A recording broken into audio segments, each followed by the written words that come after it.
En este caso, vemos que la leche se centrifuga, se obtiene la crema en ambos lados, pero la leche que no ha sido, que no va a microfiltración, va a pasteurización. Una temperatura de 85 a 95 grados, lo cual es una temperatura bastante agresiva para las proteínas del lactosuero, por lo tanto pueden desestabilizarse y la leche tener problemas en el futuro, en lo que es almacenamiento.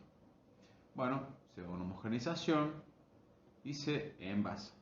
Bueno, lo mismo pasa con esto, solamente que se saltea este paso de pasteurización.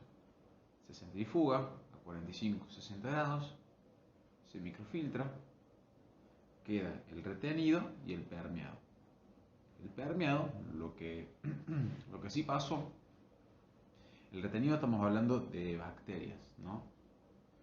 Y lo que sí pasó, bueno, va a homogenización, se pasteuriza para dejarnos tranquilos, para tener eh, tranquilidad de que bacterias como la salmonela y entre otras que hayan quedado puedan eliminarse. Bueno, después se envasa y se vende como leche cruda. Leche entera cruda, pero microfiltrada, de lo cual le da un sabor más natural a leche porque se evitó una pasteurización a altas temperaturas. Bueno, la ultrafiltración es un filtro como todas las demás, pero con poros muy pequeños, de 1 nanómetro, los cuales van a pasar moléculas pequeñas y también iones. Bueno, partículas pequeñas y macromoléculas van a quedar retenidas, como son proteínas, azúcares, eh, virus. Vamos a comenzar hablando sobre el PowerPoint número 2, hablando del permeado. Bueno, el flujo de permeado es la cantidad de líquido que va a atravesar esa membrana, que estábamos hablando anteriormente, por una unidad de tiempo. Es decir, cuánto líquido va a entrar, la cantidad de líquido que va a pasar por la membrana en dicha unidad de tiempo. Bueno, esto se expresa mediante una ecuación en la que Q, que es el flujo, es igual al coeficiente de permeabilidad de la membrana sobre el espesor de membrana por el dente de presión sobre la viscosidad del líquido permeado. A ver, esto va a aumentar, este flujo de permeado va a aumentar en función al tamaño del poro. Pongamos un ejemplo, si el poro es muy grande, van a pasar muchas más moléculas junto con el solvente. Por eso va a ir en contra de la selectividad de la membrana, como dice acá. Porque no va a ser tan selectivo al tener un poro tan grande. Bueno, el flujo no es proporcional a la delta de presión, ya que a altas presiones el coeficiente de permeabilidad va a disminuir por la compresión de las membranas.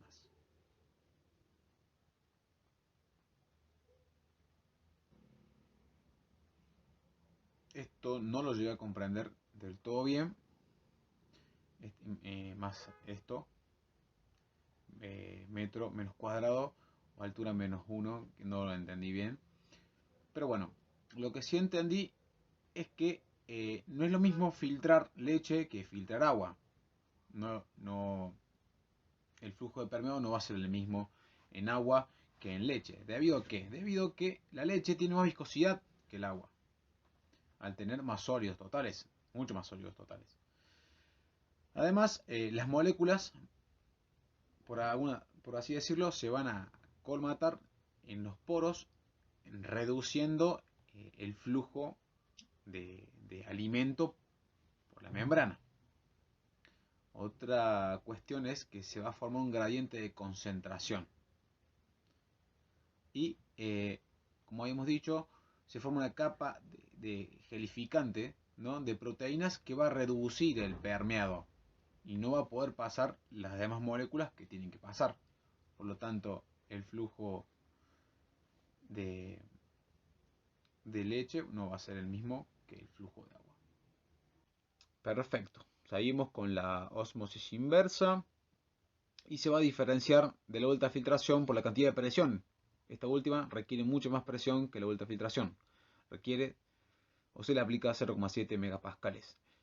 No es recomendable aplicarle esta técnica, esta ósmosis inversa, esta filtración, a la leche entera porque los glóbulos grasos a la leche le van a dar viscosidad. Y gracias a la gran presión que está acá, vamos a romper los glóbulos de grasa, produciendo una homogenización, obviamente, y favoreciendo una lipólisis.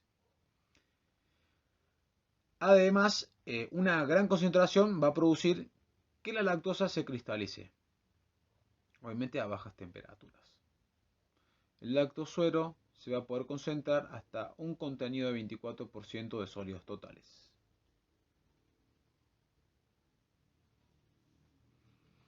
Bueno, clasificación de membranas.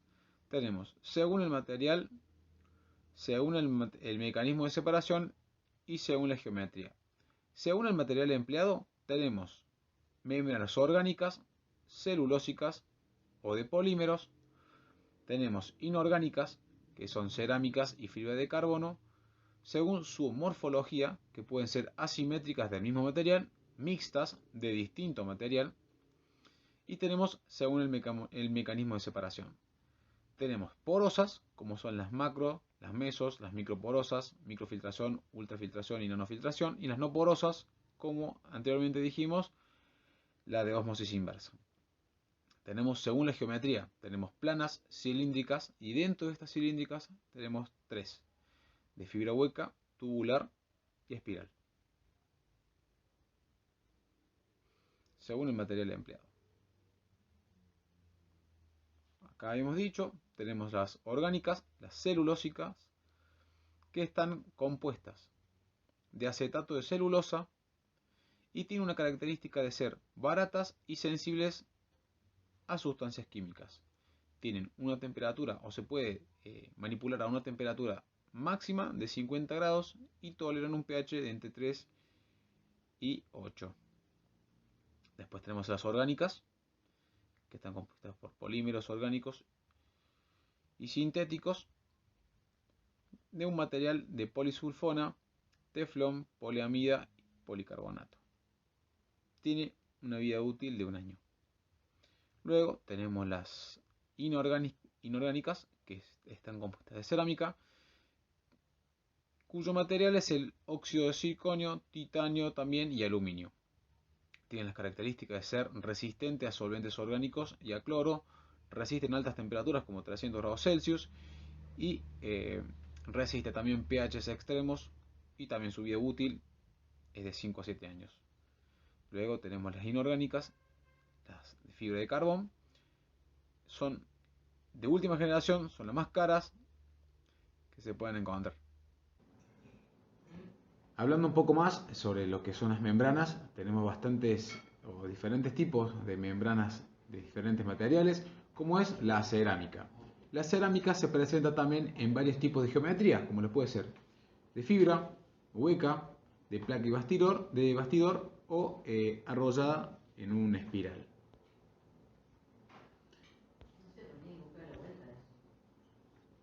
Acá vemos una estructura de tipo capilar, microporos, una membrana de cerámica.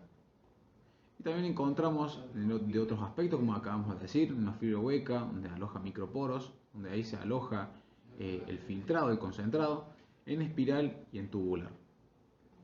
En la foto vemos ejemplos de cómo es una membrana por espiral, una membrana tubular y una membrana de fibra hueca.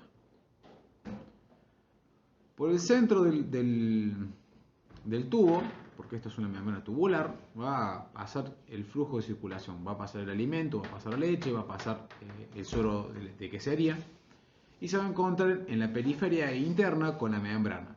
La membrana interna, al tener microporos muy pequeños, va a retener las partículas de gran tamaño que no puedan pasar por los poros y el flujo de permeado que sí va a pasar se va a escapar por la parte externa de la cara del tubo. una membrana de fibra hueca. ¿De qué consta esto? Bueno, está constituido por una capa interna de un material microporoso, como vimos en la foto anterior, y está rodeado por otro material esponjoso que le va a dar soporte, que le va a dar estructura al tubo. Hablando un poco más de la fibra hueca, hablamos de un tubo concéntrico, la cual en su interior contiene unos pequeños pelos muy delgados de polipropileno, los cuales van a servir de barrera en el momento de que el alimento, de que la leche o el suero láctico pase y va a retener bacterias, virus, moléculas grandes. Ahí vemos la estructura porosa, una foto de cómo es. Por dentro vemos todos los poros. Después vamos a hablar un poco más de lo que es la membrana espiral. Se aplica generalmente en nanofiltración o en osmosis inversas y consta de una o más capas, los cuales va a retener todo lo que no pueda pasar por esos poros. Lo que sí pase, el permeado, digamos, va a converger en ese tubo concéntrico que vemos dentro de los espirales. Ahí tenemos la alimentación, el tubo recolector y las capas o mallas que van a retener las partículas que no logren pasar. Vemos otra forma, otra imagen. Vamos a hablar sobre las diferencias entre los tipos de geometrías de membranas, entre la tubular, fibra hueca, placa de bastidor y espiral. Osmosis inversa, en la tubular se puede, fibra hueca sí, placa y bastidor también, y la espiral mayor a 95. Ultrafiltración y microfiltración, en la tubular sí, fibra hueca mayor a 95, placa y bastidor sí, espiral sí. Fácil de limpiar, la tubular no lo es. Fibra hueca sí, es muy fácil de limpiar. Placa y bastidor es imposible de limpiar. Y la espiral también es difícil de lavar, de limpiarse. Bueno, después tenemos otros parámetros en los cuales vamos a ir analizando. ¿Cuáles son las desventajas que va a tener el uso de membranas? Las ventajas, perdón. Que no se tiene que calentar el alimento. Y por lo tanto, si no vamos a ejercer la leche a altas temperaturas, vamos a tener un alimento con características organolépticas más parecidas a la leche recién ordeñada. Por lo tanto, no va a perder dichas características.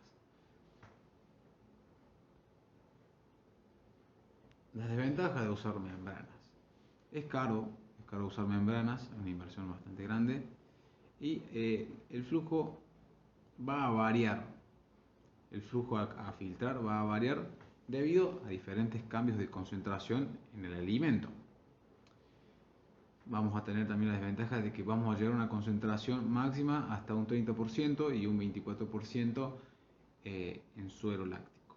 Y también una desventaja que se obstruyen las membranas por polímeros. Se forma como un gel y no permite que pase libremente el alimento. Aplicación de estas membranas en la industria. Bueno, acá tenemos un ejemplo, por ejemplo, de cómo vamos a concentrar leche.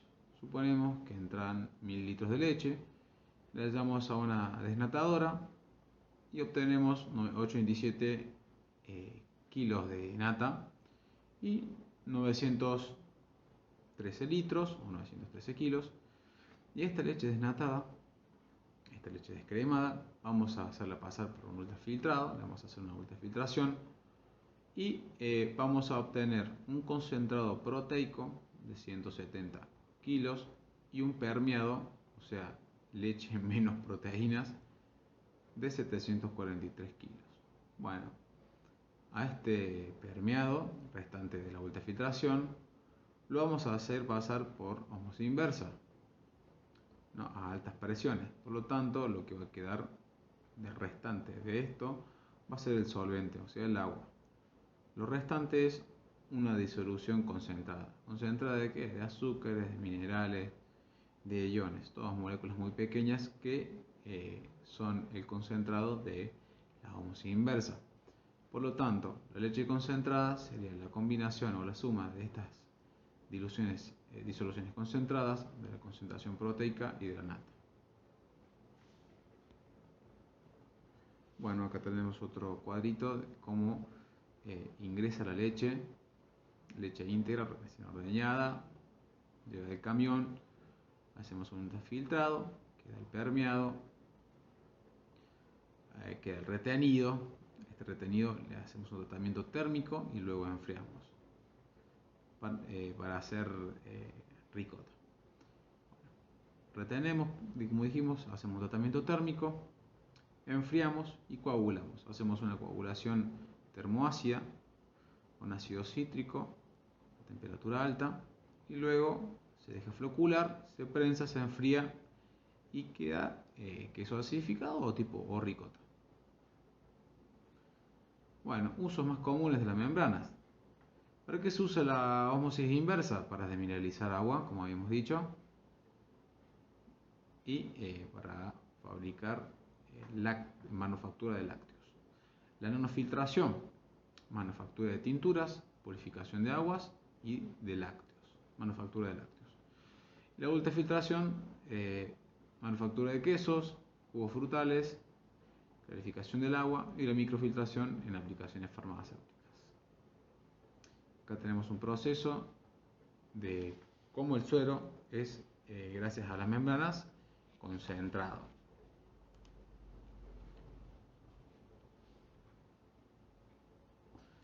Bueno, usos de la ósmosis inversa.